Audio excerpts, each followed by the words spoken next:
विजय थलपति फिल्मों के सुपरस्टार से तमिलनाडु के मुख्यमंत्री तक का सफर तय करने वाले थलपति विजय अब एक नई भूमिका में है। मुख्यमंत्री बनने के बाद उनके फैसलों पर पूरे देश की नजर है।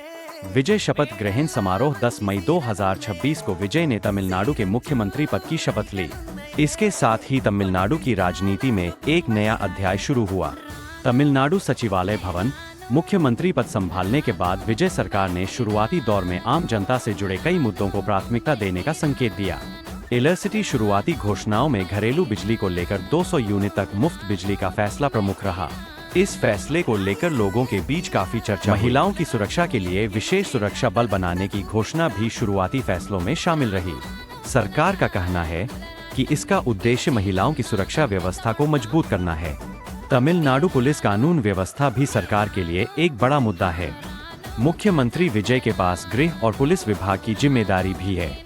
तमिलनाडु नशे के खिलाफ अभियान, नशीले पदार्थों के खिलाफ अभियान भी शुरुआती प्राथमिकताओं में शामिल रहा। सरकार ने इस मुद्दे पर सख्त कार्रवाई और निगरानी की बात कही।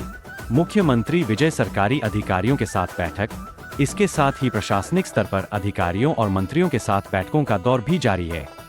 नई सरकार के सामने योजनाओं को जमीन पर लागू करने की बड़ी जिम्मेदारी है। तमिलनाडु मंत्रिमंडल विजय सरकार में अलग अलग मंत्रियों को विभागों की जिम्मेदारी दी गई। विजय ने अपने पास प्रशासन, पुलिस, गृह, महिला कल्याण और युवा स्कूल स्टूडेंट्स शिक्षा भी तमिलनाडु के लिए बेहद महत्वपूर्ण मुद्दा है। एनईईटी को लेकर विजय सरकार का रुख पहले से ही चर्चा में रहा है और हाल में छात्र प्रदर्शन से जुड़े मामलों को वापस लेने की बात भी सामने आई। स्पोर्ट्स, यंग एथलीट्स, युवाओं और खेलों पर भी सरकार का ध्यान है। खेल विकास विभाग को सरकार के मंत्रिमंडल में अलग जिम्मेदारी दी गई है।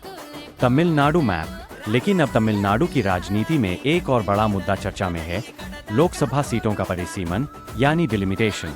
पार्लियामेंट परिसीमन का मतलब आसान भाषा में निर्वाचन क्षेत्रों की सीमाओं और प्रतिनिधित्व को दोबारा तय करने की प्रक्रिया है।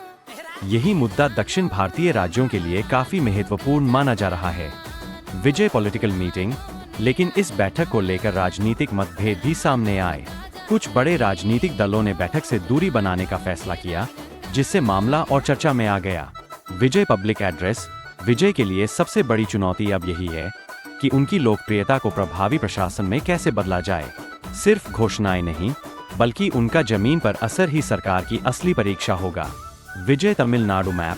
तो ये थे मुख्यमंत्री विजय के शुरुआती बड़े फैसले और तमिलनाडु की मौजूदा बड़ी राजनीतिक अपडेट।